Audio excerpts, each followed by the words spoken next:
Philli. Welcome to When I Grow Up. Hello, Nicolette. So happy to be here. I was so excited to get you on the podcast. I mean, we actually really only met once. Well, actually, probably twice. Once for the prep call, and once when we actually did the webinar together. I mean, it was very different, I think, jobs for both of us around financial inclusion. But I just loved your story, and the work that you were doing at the time, sounded just so interesting. So I thought it would be absolutely fabulous to have you on to learn a little bit more about your journey and kind of how you've made career decisions throughout your career journey. Wonderful. Yeah, I'm so excited because I think I've got quite an exciting journey, and I always love talking about it and speaking with other people so that we can explore together and everyone can learn that there's no normal journey. Everything is different. So happy to be here speaking about that today. Exactly. We're all trying to get it right, but there's no right way. We're just figuring it out together. I wanted to start a little bit at the start of your journey. If you can tell us a little bit, where did you grow up? What did your parents do? What were some of your early ideas about what you wanted to do as a career? It's very interesting for me because for my entire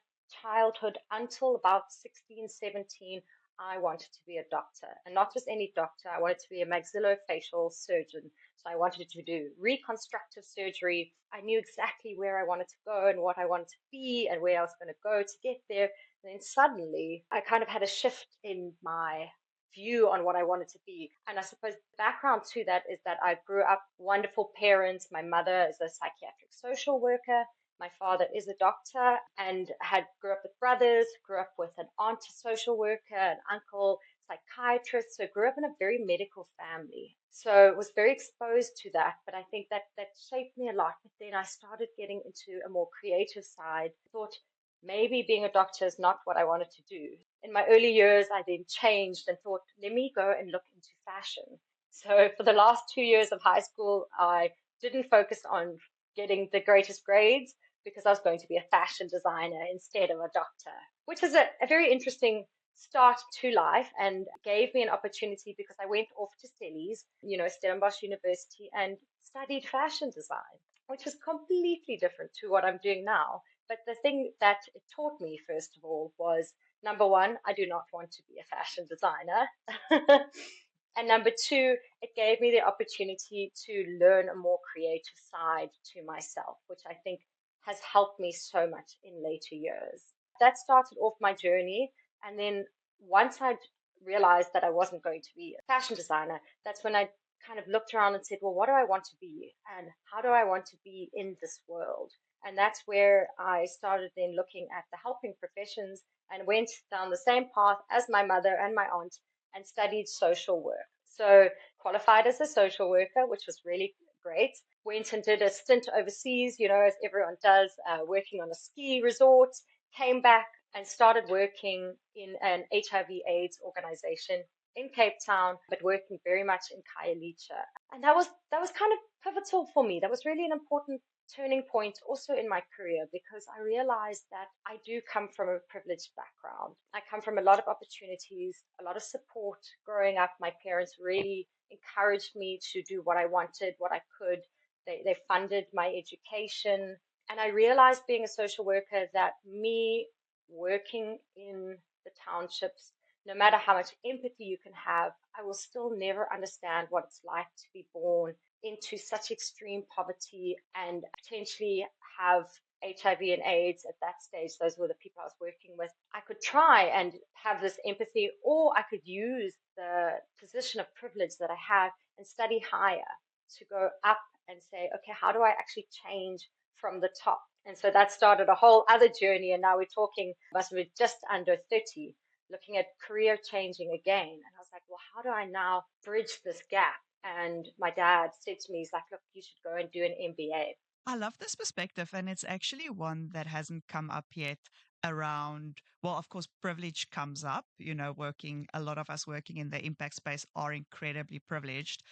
But I love what you said. You were almost not ashamed of that privilege. You took it as a reality. And then you were like, how do I double down on this and actually use this privilege? Which for me is the ultimate gratitude, right? I have this privilege. How do I double down on it and actually make an even bigger impact than I can make in this current role? So thanks for sharing that perspective. So I did actually have a question about the MBA. If you can talk us through your MBA experience. And something that I come across often is that people are wondering if they want to make a major pivot, whether they should do something like an MBA. So if you can share your experience with that. I often feel like the poster child for doing an MBA because for me, it was just the most incredible experience of my life. The best way for me to try and explain it is, well, there's two perspectives. First of all, there was the difficult side of doing an MBA, in that so many people were like, you are a social worker.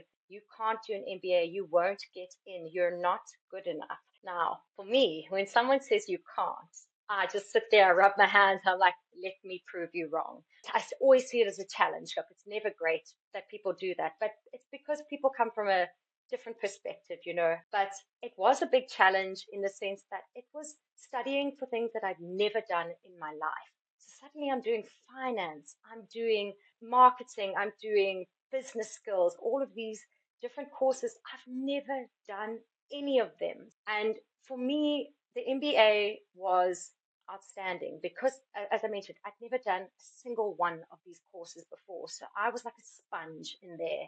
So I had this experience working in nonprofits, but now I was starting to see it from a business perspective. I did the full-time program. So again, I was privileged enough and lucky enough to take off a full year of work and do the full-time program, which for me was the best experience. And then we would obviously have different schools coming around to speak with us.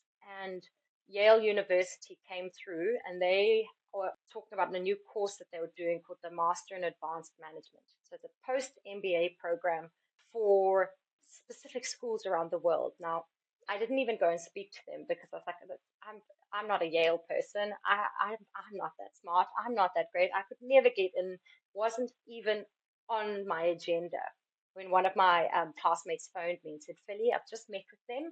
You are the perfect candidate. Get back to school now. Come meet with them. And so I did. I went and met with the one lady there and I like sat down and said, okay, tell me a little bit about this program. And it was one of those moments when your jaw's on the floor and you're like, oh my gosh, this is me. This is what I want to do because Yale's School of Management, their motto is for business and society. So they are looking for people who want to change the world in the same way that I was going into doing an MBA. You kind of sit back and go like, yeah, these pieces are aligning quite nicely. This is really great. But now, oh my gosh, now I have to try and actually get into Yale University and then also try and figure out how do I pay for this? Do I mortgage my house? Do I sell my cat? What do I do? How do I get in? They supported throughout the whole process.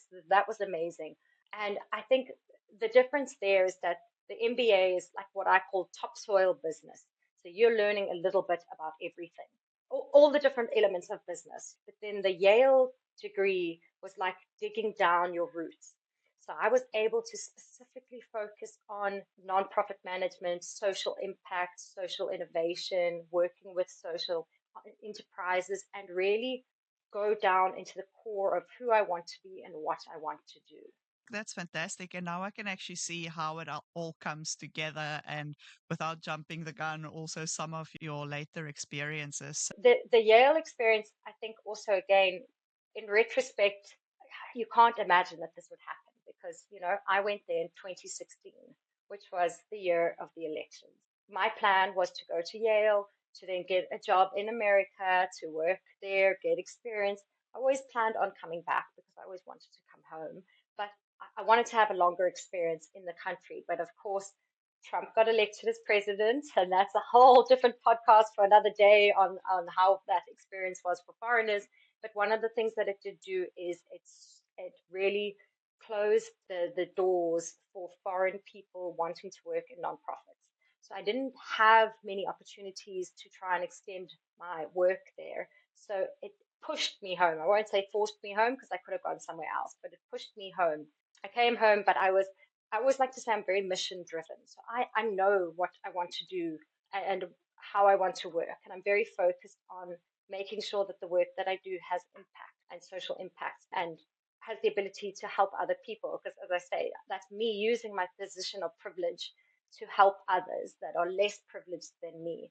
So coming back to South Africa, and that's where I started going much deeper into nonprofit consulting, social impact work, and then finally into working for these telcos, so into the fintech industry, which was awesome.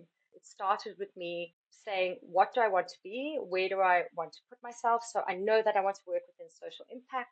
So saying, where are the social impact jobs and how are they being facilitated across Africa?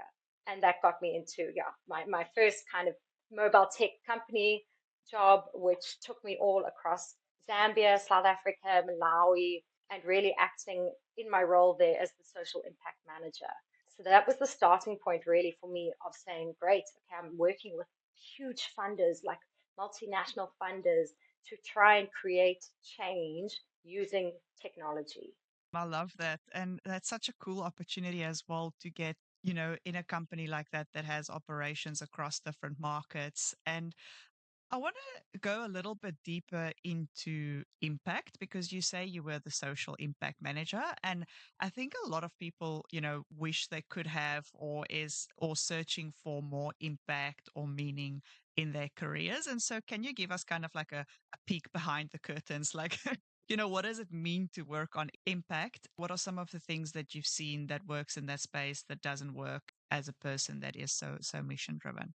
I suppose the great thing about working in impact and social enterprises is that you see creating positive impact as a commodity. It's not a handout. With a lot of nonprofits, they rely on grant funding, whereas when you start thinking about social impact and integrating it into your bottom line, your triple bottom lines, it becomes a way of doing business. It's about that shared value, creating value for both the company and the person, the end beneficiary.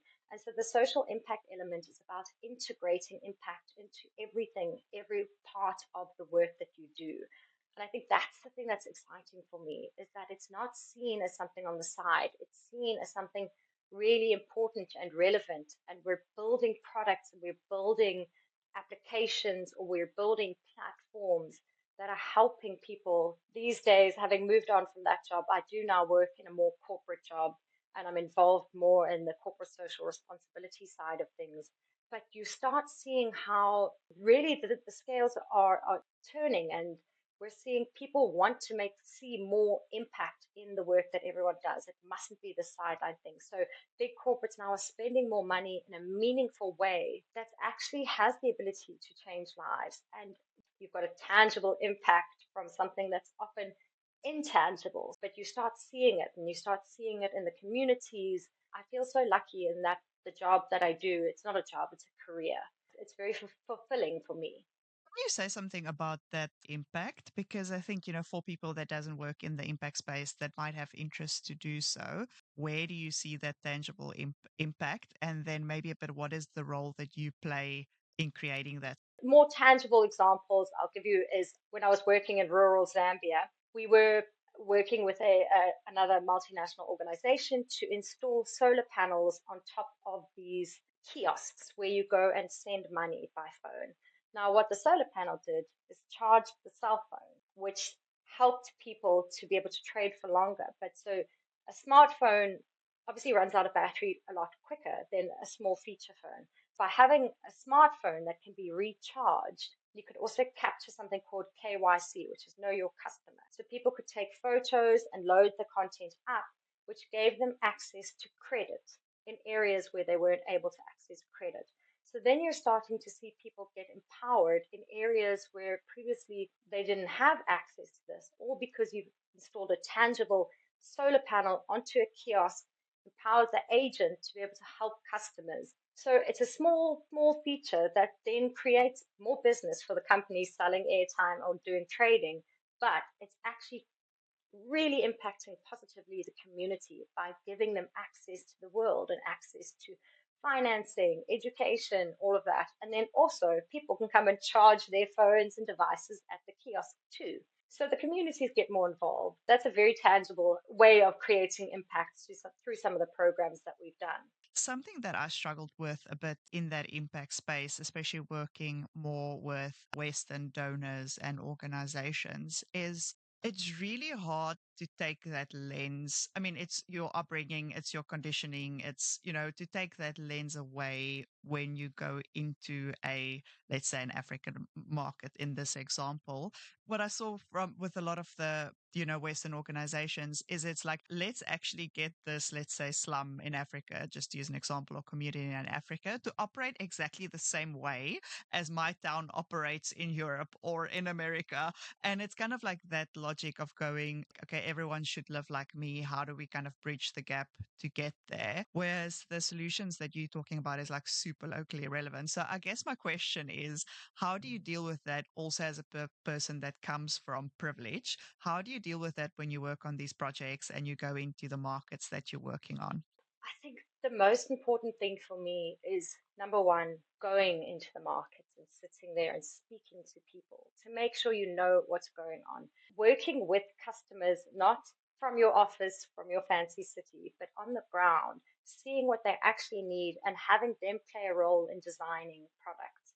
It is really an important process because, yeah, the other thing that I also find always interesting is that people forget that Africa is not a country. Africa is multiple countries, and working in multi African countries, each country has different needs. In the current organization I work for, we work across 16 African markets. And now we're designing products for them, but every single one is different. What are the actual needs? And then trying to find a suitable solution that addresses these needs in a respectful way. And I think it always just comes down to respect. Because if you know that you're giving to these communities and they're actually going to use the product and they are interested and they know that you have consulted with them, then they also feel more open to giving feedback, saying what doesn't work and what does work. And then you can learn. Make sure that you're not pushing a specific agenda. You will often get funders, and they European funders or people from outside of Africa trying to say, look, this is what the world is doing, this is what the world needs.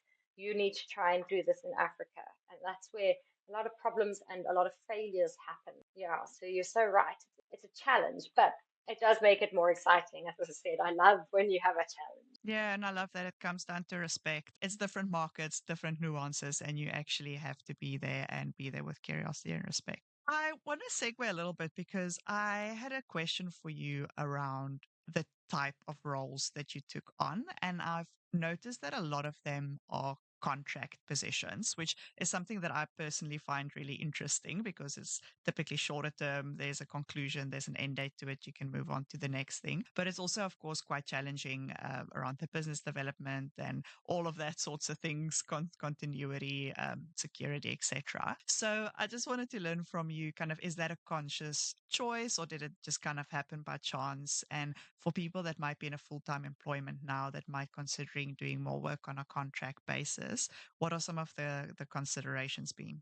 It certainly wasn't a choice. And of course, I think this was as a result of COVID. This is where it does get challenging. It's very easy to go for a job because you need the money or the contract might seem shorter or paying more. But at the end of the day, you've got to say, how does it align to your values? And that's where I come back to being very mission driven. So one of the things that I did when I stopped working on full-time employment and did the contracting work is engaging with a lot of different consulting companies, and you kind of become part of a database. So there are lots of different consulting companies who are looking for third-party consultants to sit on their database, and then they'll push out a job and say, "Are you interested in this?" So it's never a short deal. That's always the thing, but it is exciting because you do get to get involved at the beginning stages of projects and in the strategy sessions, and you're able to have a lot of impact in the way that suits what you know and what you feel that you're strongest at. For me, so this current one, the current role I'm in, I was started out, I think I was meant to do 3 months, and then it was 6 months. I've now been in the role for 3 years. I'm still a contractor.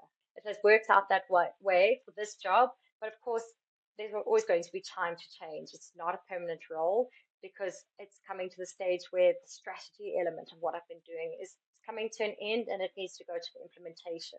And my strength really is that in setting strategies and planning and growing projects and then exiting to help others and help another company grow. So some of the considerations, I mean, of course, what you need to consider is that if you're not working, you're not getting paid. You don't get holidays anymore, you don't get leave, you don't get all the benefits. But it does come with your perks of course, I can work from anywhere at any time, I can take off at any time. So it balances out really well. And that's the part I enjoy quite a lot. It's just having that balance. Even though I didn't become a fashion designer, I still sew, I still create, I like to be artistic and build things. So I've got this balance in life that is helping me live the corporate world, but also be able to be creative and fulfill my own needs and the things that makes me happy. I think that's where this type of work is quite exciting.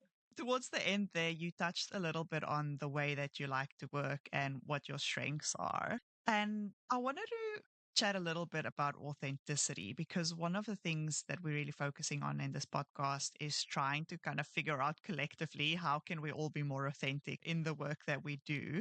If you can share anything around what your journey with authenticity at work has been like. So, I mean, look, it's very obvious that I have pink hair. And yeah, I think the authenticity part for me, it took a while to get there. And I think that's one thing that everyone should know is that you have to find yourself and you have to work quite hard in figuring out who you really are and who you want to be. My mum was always like, oh, you'll never get a proper job with hair like this. You'll never do that. If you need to be professional. You need to be all of that. But the more I tried to fit into the box, the less I actually fit. And so being my authentic self, being unashamedly authentic. I love pink. I love bright colors. I like dressing. It's called dopamine dressing. So, when I get up and I put an outfit on, it brings me great joy. And the more authentic I can be with myself, the more it radiates to other people. And it's great fun. My partner always laughs because children just want to talk to me in the street.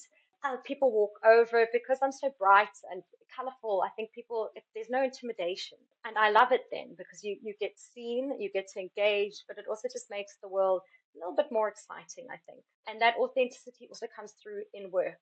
The one thing for me about being authentic is treating everyone at the same level. And that's why I said going in the grassroots. When I'm speaking to someone at the lowest end, just entering a company, maybe they're an intern or even just people helping, I treat them with as much respect as those in senior positions because everyone, again, it's this ecosystem enabling. If you're working for a company, everyone is working towards the same goal, which is the success of the company. And every person is playing a very pivotal part in creating that success. So making sure that you work with people and understand and learn from each other and just keep real in where you are. So, success is great, but you need to know that you weren't always successful. You've come up a way and remembering how you got there. Yeah, that's so true. And you've reminded me of something that I always reflect on with curiosity, but also it's a little bit alarming that I think in the corporate space, we all put on a bit of a facade. It's almost like we put on a costume and we go to work and we play boss or we play,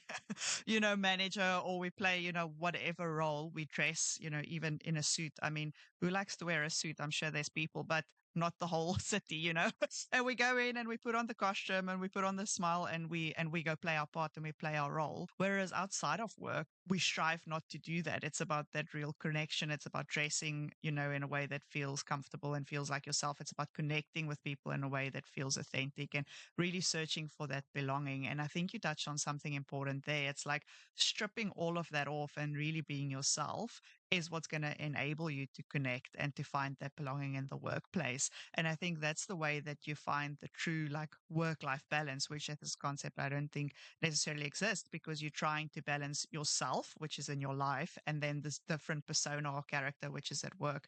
And the way to really find that balance is more about integrating, your whole self in both these environments. Yeah, and that's where bringing my true self, my colorful, bright self into my work, that's what makes my work successful. I'm not a different person when I'm in my work, when I'm on here on this podcast, when I'm sitting at home, I'm speaking to my cat, when I'm speaking to my partner, when I'm in a meeting.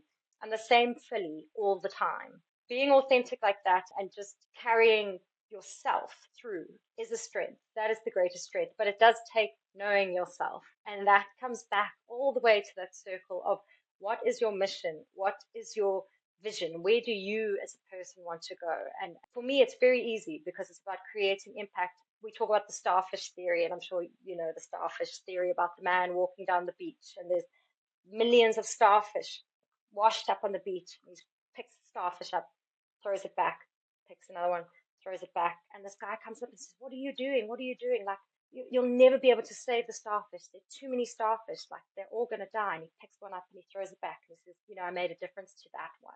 And that for me is the mission. It's just knowing that through my work, I've made some difference to some person in their life. I don't need to know who or how, but making sure that that's happening. And maybe it is through being dressed in pink and having bows on my ears. Maybe that makes a difference to someone's life. Maybe it's through the apps and the strategy work that I do that makes a difference to a whole community, maybe. But making sure that I know that that's my mission. And then it makes it easy, because then being authentic, being true, bringing it to the job, bringing it to life in total, it's a pleasure then.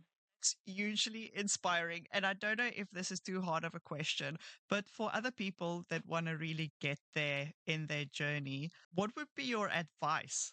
Sitting back and actually thinking about, first of all, what is your North Star? What's your purpose here on earth? When you go at the end of the day, what do you want to say at the end of your gravestone or whatever? Like, were you a good person? Were you kind? In what way did you do that? And thinking about how you can implement that in your life all the time. It doesn't just need to be work. I've had this discussion with a lot of people because, when they speak to me and I'm doing this work, they're like, "Oh, but I'm just an accountant, or I'm just a this, or I'm just I'm not changing people's lives." I'm like, but everyone has the ability to change lives, because without the accountant, I can't do what I'm doing. Without the person working in the shop, I can't buy my groceries. So if you can see yourself again as an enabler to everyone else, and you start seeing it, everything as a whole, then you can view your own life and what you do in a positive way. So, I mean, as long as you're not doing anything that's harming people or dangerous to society, you can find value in what you do and find value in your life. And if you do need to make some tweaks and some changes, that's okay, because sometimes it's just actually about like opening a blind. You're seeing the world through one perspective. And if you can just step back and view it from a different way, that's the best way to think about and challenge yourself and say, well, what am I doing and why am I doing this? And I love what you said there earlier, that you believe that you're having impact somewhere, or you want to know that you have impact somewhere, not necessarily what that looks like. And it's not this grandiose vision on impact. And I think like that's what you're saying there, is take that step back, get that perspective. What is the value that you're adding, and trust that part of this whole ecosystem that we all are in this planet, that by just adding the value that you're adding day to day, that is impact enough in itself. That's a really helpful reframe. As we're coming to the end of the conversation, I just wanted to hear from you whether there's any other thoughts that you have on this concept around finding fulfillment and joy in our careers that we might not have chatted about already, that you wanted to make sure to share with listeners. I've touched on most things. It's just important is the balance also in life. And we're not talking work-life balance. I'm just talking about balance, about what brings you joy. I always think that you need to sometimes balance off something with something else. So that's where it's being creative, whether it's doodling, whether it's sewing, whether it's knitting, helping to swap the sides of the brain, so you go from your analytical to your creative. Having that, I think that's been a huge help for me. Step away and being creative somewhere else, and then coming back to work and seeing it through a different lens really helps as well. Yeah, and that with that creativity, I was just thinking earlier, you said, when you're being your full authentic self and your dopamine dressing and so on, you connect really well with kids. And that was just for me a reminder that the times that I am actually feeling most creative and having the most fun and getting the most joy, it's when I'm actually reconnecting with those things that I used to love doing as a child, which we get too serious for in life. And I think that's part of it, is that being a full person and finding that balance means that you also have to tap into some of that. And so maybe that's part of the journey to authenticity, is, reflecting a bit on that and tapping back into that. I think this is something that will be useful to every single person. Way back in the day, so when I was a social worker, we used to have a psychologist who used to do our debriefs. Incredible guy. And the greatest tool that he gave me is, he said, go and find a picture of yourself, maybe between 3 and 6 years old. Find a little picture of yourself, keep that picture with you every day in everything you do. Look at the picture and say, what am I doing to make her grow up to be happy? So it's not too late to change your own childhood and your own past and your own self. Every day you say, am I supporting her enough? And like that's something a lot of friends now do. They've got a picture as well. You just look at the picture and say, is she happy? Am I doing enough to make sure that she's happy and going to grow up strong and going to grow up loved and doing all the right things? And that's something that anyone can do. And that's how you grow personally as well.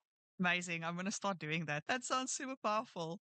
All right, Philly. So if you're right, I can shoot with the rapid fire questions. So the first one, if you didn't have to work, what would you be doing with your time?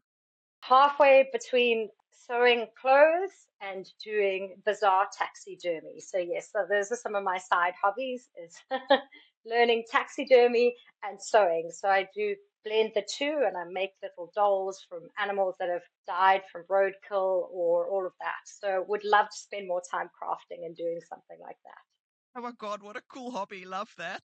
The second one, if you had to choose one of your past jobs to do for the rest of your life, which one would it be? You see, this is where for me, all of my jobs were great. But if I had to choose one that was super, super exciting just for a while, I was a manager of an on slope ski restaurant. So basically, you have to ski into a restaurant and ski out. I love the snow. I think I'd probably hate it after about 6 months, but I wouldn't mind doing that again. That was great fun. Awesome. Oh, that's a super cool experience. I don't ski. I just go to the restaurant, so I get it. If you could get a do-over for one career decision, which one would it be?